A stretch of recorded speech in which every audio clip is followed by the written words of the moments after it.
Gagal bawa juara di Piala AFF 2022, Shin Tae-yong angkat bicara soal masa depannya di Timnas Indonesia. Pelatih Timnas Indonesia, Shin Tae-yong, angkat bicara terkait masa depannya setelah gagal mempersembahkan gelar Piala AFF 2022. Timnas Indonesia kembali gagal meraih gelar juara di ajang Piala AFF untuk pertama kalinya dalam sejarah.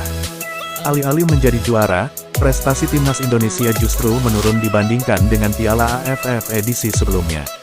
Setelah menjadi runner-up pada edisi 2020 lalu, Timnas Indonesia kali ini harus tersingkir di babak semifinal. Adalah Timnas Vietnam yang mengandaskan langkah skuad besutan Shin Tae-yong itu lewat kemenangan agregat 2-0. Usai dua kali gagal mempersembahkan gelar Piala AFF, masa depan Shin Tae-yong menjadi salah satu isu yang banyak diperbincangkan.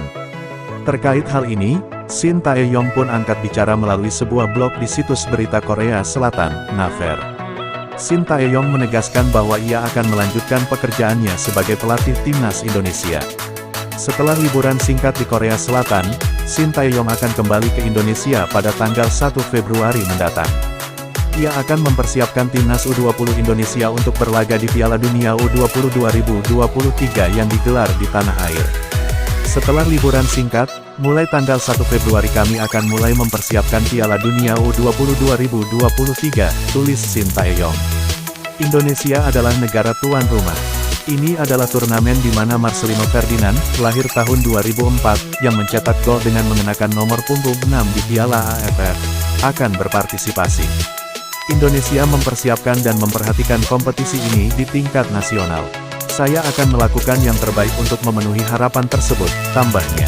Indonesia luar biasa, saya tidak pernah mendengar nama pelatih diteriakkan saat bermain sepak bola, tulis Shin Tae-yong. Fans kami selalu meneriakkan nama saya ketika saya masuk dan keluar stadion. Mendengar suara itu membuatku merinding. Keinginan untuk membalas dukungan mereka semakin tumbuh.